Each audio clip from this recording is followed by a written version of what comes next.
ನಮಸ್ಕಾರ ಸ್ನೇಹಿತರೆ, ಈಗಾಗಲೇ ಮಾಧ್ಯಮಗಳಲ್ಲಿ ಹಾಗೂ ಇನ್ನಿತರ ವಾರ್ತೆಗಳಲ್ಲಿ ಹಾಗೂ ಜನರ ಬಾಯಿಯಲ್ಲಿ ಕೇಳುವಂತಹ ಒಂದು ಸುದ್ದಿ ಅಂದರೆ ಕ್ಷುದ್ರಗ್ರಹ ಬಗ್ಗೆ ಹೇಳ್ತಿದ್ದಾರೆ. ಕ್ಷುದ್ರಗ್ರಹ ಭೂಮಿಗೆ ಬಂದು ಡಿಕ್ಕಿ ಹೊಡೆಯುತ್ತೆ, ಭೂಮಿ ವಿನಾಶ ಆಗುತ್ತೆ, ನಾವೆಲ್ಲ ಹೋಗ್ತೀವಿ ಅಂತ ಏನೇನೋ ಮಾಹಿತಿಗಳು ಹರಿದಾಡ್ತಾ ಇವೆ. ಹಾಗಿದ್ದರೆ ಕ್ಷುದ್ರಗ್ರಹದ ಅರ್ಥ ಏನು, ಅದು ಅಂದರೆ ಏನು ಅಂತ ನಾವು ಪ್ರಶ್ನೆ ಮಾಡಿಕೊಂಡಾಗ ಉತ್ತರ ಕೂಡ ಅಷ್ಟೇ ಅತ್ಯಂತ ವಿಸ್ಮಯದಿಂದ ಹಾಗೂ ಸರಳದಿಂದ ಕೂಡಿರುತ್ತೆ. ಹಾಗಿದ್ದರೆ ಕ್ಷುದ್ರಗ್ರಹ ಎಂದರೇನು ಅಂತ ನಾವು ನೋಡೋದಾದರೆ, ಬಾಹ್ಯಾಕಾಶದಲ್ಲಿನ ತೇಲುವ ಬೃಹತ್ ಗಾತ್ರದ ಬಂಡೆಗಳನ್ನು ನಾವು ಕ್ಷುದ್ರಗ್ರಹಗಳು ಅಂತ ಕರಿತೀವಿ. ಅವುಗಳು ಪ್ರತಿದಿನ ಸುಮಾರು 100 ಟನ್ಗಳಷ್ಟು ಕಲ್ಲುಗಳು ಭೂಮಿ ಕಡೆಗೆ ಅಪ್ಪಳಿಸ್ತಾನೇ ಇರ್ತವೆ. ಹೀಗೆ ಬಿದ್ದ ದೊಡ್ಡ ಬಂಡೆಗಳು ಬಹುತೇಕ ಭೂಮಿಯನ್ನು ತಲುಪುವುದು ಮೊದಲೇ ಆಕಾಶದಲ್ಲಿ ಆ ಬರುವಂತಹ ವೇಗಕ್ಕೆ ಬೂದಿ ಆಗ್ತವೆ. ರಾತ್ರಿ ವೇಳೆ ನೀವು ನೋಡಿರ್ಬೋದು, ಹಠಾತ್ತಾಗಿ ಆಕಾಶದಲ್ಲಿ ಏನೋ ಒಂದು ಪ್ರಜ್ವಲವಾಗಿ ಹೋಗೋದಂತೆ ಕಾಣಿಸುತ್ತೆ.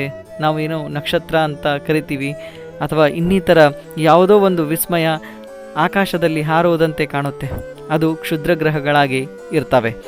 ಸೌರವ್ಯೂಹದ ನಿರ್ಮಾಣದ ನಂತರ ಶೇಷ ವಸ್ತುಗಳು ಏನು ಪ್ರತಿನಿಧಿಸ್ತಾವೋ ಅವೇ ಅವುಗಳಾಗಿರ್ತವೆ. ಮಂಗಳ ಮತ್ತು ಗುರುಗಳ ಗ್ರಹದ ನಡುವಿನ ಹೆಚ್ಚಿನ ಸಂಖ್ಯೆಯಲ್ಲಿ ಇವು ಕೇಂದ್ರೀಕೃತವಾಗಿರ್ತವೆ. ಒಂದು ಅಂದಾಜಿನ ಪ್ರಕಾರ ಇವು ಗ್ರಹಗಳಲ್ಲಿ 20 ಲಕ್ಷ ಕ್ಷುದ್ರಗ್ರಹಗಳು ಅಲ್ಲಿ ಇವೆ. ಹಲವಾರು ಕ್ಷುದ್ರಗ್ರಹಗಳು ದೊಡ್ಡ ಗ್ರಹದ ಸೆಳೆತಕ್ಕೆ ಸಿಕ್ಕು ಅದರ ಉಪಗ್ರಹಗಳಾಗಿ ಬದಲಾಗಿವೆ. ಅವುಗಳ ಸರಾಸರಿ ಉಷ್ಣಾಂಶ 73 ಡಿಗ್ರಿ ಸೆಲ್ಸಿಯಸ್ ಆಗಿರುತ್ತೆ. ಇದರೊಳಗೆ ಇರುವಂತಹ ಆಮ್ಲವೂ ಕೂಡ ಅಮೈನೋ ಎಂಬ ಆಮ್ಲವಾಗಿರುತ್ತೆ. ಇವುಗಳು ಗಾತ್ರದಲ್ಲೂ ಕೂಡ 10 ಮೀಟರ್ನಿಂದ 1000 ಕಿಲೋಮೀಟರ್ ಅಗಲ ಕೂಡ ಹೊಂದಿವೆ. 1801ರಲ್ಲಿ ಮೊಟ್ಟ ಮೊದಲಿಗೆ ಇಟಲಿಯ ಖಗೋಳಶಾಸ್ತ್ರಜ್ಞರು ಸಿರಿಸ್ ಎಂಬ ಕ್ಷುದ್ರಗ್ರಹವನ್ನು ಕಂಡುಹಿಡಿದಿದ್ರು. ಸ್ನೇಹಿತರೆ, ಹಾಗಾದರೆ ನೀವು ನನಗೆ ಪ್ರಶ್ನೆ ಮಾಡ್ಬೋದು, ಇದು ಭೂಮಿಗೆ ಅಪ್ಪಳಿಸಿದ್ರೆ ಏನಾಗುತ್ತೆ ಅಂತ ನೀವು ಪ್ರಶ್ನೆ ಮಾಡಿದಾಗ, ಕ್ಷುದ್ರಗ್ರಹಗಳು ಭೂಮಿ ವಾತಾವರಣದಲ್ಲಿ ಗಂಟೆಗೆ ಸುಮಾರು 30,000 ಕಿಲೋಮೀಟರ್ ವೇಗದಷ್ಟು ಭೂಮಿಗೆ ಅಪ್ಪಳಿಸ್ತವೆ. ಇದು 1 ಮಿಲಿಯನ್ ಮೆಗಾ ಟನ್ ಬಾಂಬ್ ಏನಿರುತ್ತಲ್ಲ, ಆ ಒಂದು ಶಕ್ತಿಗೆ ಇದು ಸಮನಾಗಿರುತ್ತೆ. ಒಂದು ರೀತಿ ನಾನು ನಿಮಗೆ ಹೇಳಬೇಕಾದ್ರೆ, 1945ರಲ್ಲಿ ಹಿರೋಶಿಮಾ ಮೇಲೆ ಅಮೇರಿಕ ಹಾಕಿದ ಲಿಟ್ಸ್ ಬಾಯ್ ಎಂಬ ಬಾಂಬ್ ಶಕ್ತಿ ಏನಿತ್ತಲ್ಲ, ಆ ಒಂದು ಬಾಂಬಿಗೆ ಇದು ಸಮನಾಗಿ ಇರುತ್ತೆ.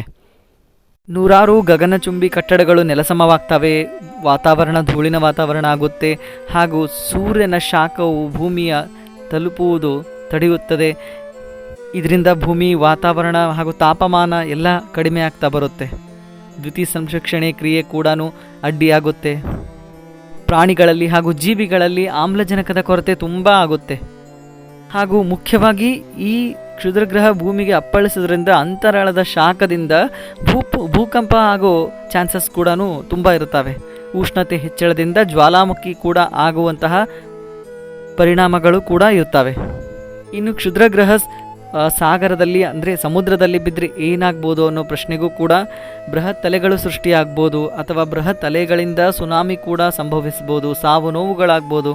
ಹೀಗೆ ಎಲ್ಲವೂ ನಷ್ಟ ಉಂಟಾಗ್ಬೋದು.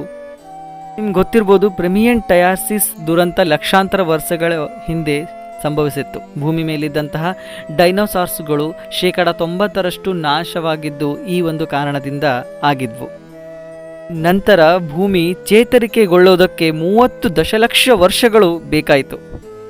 ಇನ್ನು ಕೊನೆಯದಾಗಿ ನಾನು ನಿಮಗೆ ಹೇಳಬೇಕಂದ್ರೆ, ಎಲ್ಲ ಮಾಧ್ಯಮಗಳು ಸೆಪ್ಟೆಂಬರ್ 15ರಂದು ಕ್ಷುದ್ರಗ್ರಹ ಭೂಮಿಗೆ ಮೇಲೆ ಬಂದು ತಲುಪುತ್ತೆ ಹಾಗೂ ಭೂಮಿಗೆ ಅಪ್ಪಳಿಸುತ್ತೆ ಅಂತ ಹೇಳಲಾಗಿದೆ. ಸುಮಾರು 2 ಫುಟ್ಬಾಲ್ ಮೈದಾನದಷ್ಟು ದೊಡ್ಡದಾಗಿರುವಂತಹ ಕ್ಷುದ್ರಗ್ರಹ ಭೂಮಿ ಮೇಲೆ ಶರವೇಗದಲ್ಲಿ ಧಾವಿಸುತ್ತೆ ಅಂತ ಅಮೆರಿಕ ಬಾಹ್ಯಾಕಾಶ ಸಂಶೋಧನೆ ಕೂಡ ತಿಳಿಸಿದೆ. 2024 ಸೆಪ್ಟೆಂಬರ್ 15ರಂದು ಪೃಥ್ವಿಯ ಅತ್ಯಂತ ಸನಿಹದಲ್ಲಿ ಹಾದು ಹೋಗಲಾಗಿದೆ. ಅಂದರೆ ಭೂಮಿಯಿಂದ 6,20,000 ಮೈಲು ಸನಿಹದಿಂದ ಹಾದು ಹೋಗುತ್ತೆ ಅಂತ ಕ್ಯಾಲಿಫೋರ್ನಿಯಾದ ನಾಸಾ ಪ್ರಯೋಗಾಲಯ ಕ್ಷುದ್ರಗ್ರಹದ ದಿಕ್ಕನ್ನು ನಿಕಟವಾಗಿ ಗಮನಿಸುತ್ತಿದೆ. ಅವರೇ ಹೇಳಿದಂತೆ ಕ್ಷುದ್ರಗ್ರಹ ಮಾರ್ಗ ಸ್ವಲ್ಪ ಮಟ್ಟಿಗೆ ಬದಲಾದರೂ ಅದು ಭೂಮಿ ಕಡೆಗೆ ಹಿಂತಿರುಗುವ ಸಂಭವ್ಯತೆ ತುಂಬ ಕಡಿಮೆ ಇದೆ. ಅಂದರೆ ಈ ಸಾಧ್ಯತೆ 5% ಅಂತ ಹೇಳಿದ್ದಾರೆ. ಅಂದರೆ ದುರಂತದ ಘರ್ಷಣೆ ಸಂಭವ್ಯತೆ 2 ಕೋಟಿಯಲ್ಲಿ 1ಕ್ಕಿಂತ ಕಡಿಮೆ ವಿಜ್ಞಾನಿಗಳು ಈ ಒಂದು ವಿಷಯದ ಬಗ್ಗೆ ಮಂಡನೆ ಮಾಡಿದ್ದಾರೆ. ಸ್ನೇಹಿತರೆ, ಇತ್ತೀಚಿನ ವರ್ಷಗಳಲ್ಲಿ ಕ್ಷುದ್ರಗ್ರಹದ ಬಗ್ಗೆ, ಚಲನೆ ಬಗ್ಗೆ ವಿಜ್ಞಾನಿಗಳು ಕೂಡ ಹದ್ದಿನ ಕಣ್ಣನ್ನ ಇಟ್ಟಿದ್ದಾರೆ. ಅವುಗಳ ಬಗ್ಗೆ ಅಧ್ಯಯನವನ್ನು ಮಾಡಿ ಅದರ ಬಗ್ಗೆ ಸೂಕ್ಷ್ಮವಾಗಿ ಕಾರ್ಯರೂಪಕ್ಕೂ ತರ್ತಾ ಇದ್ದಾರೆ. ಇತ್ತೀಚಿನ ತಂತ್ರಜ್ಞಾನಗಳು ಬಳಸಿ ಅದನ್ನು ತಡೆಗಟ್ಟೋದಕ್ಕೆ, ಕ್ಷುದ್ರಗ್ರಹ ಭೂಮಿಗೆ ಅಪ್ಪಳಿಸದಂತೆ ತಡೆಗಟ್ಟೋದಕ್ಕೆ ಹೊಸ ಹೊಸ ತಂತ್ರಗಳನ್ನು, ಮಾದರಿಗಳನ್ನು ತಯಾರಿಸ್ತಾ ಇದ್ದಾರೆ.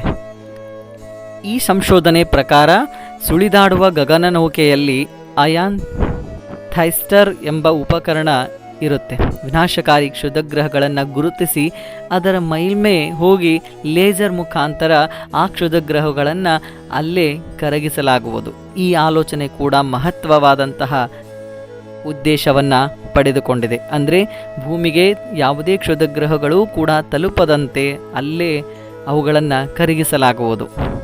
ಹಾಗಾಗಿ ಪ್ರತಿ ವರ್ಷ ಜೂನ್ 30ರಂದು ಅಂತಾರಾಷ್ಟ್ರೀಯ ಕ್ಷುದ್ರಗ್ರಹ ದಿನಾಚರಣೆಯನ್ನಾಗಿ ಕಳೆದ 9 ವರ್ಷಗಳಿಂದ ವಿಶ್ವಾದ್ಯಂತ ಆಚರಿಸಲಾಗುತ್ತೆ.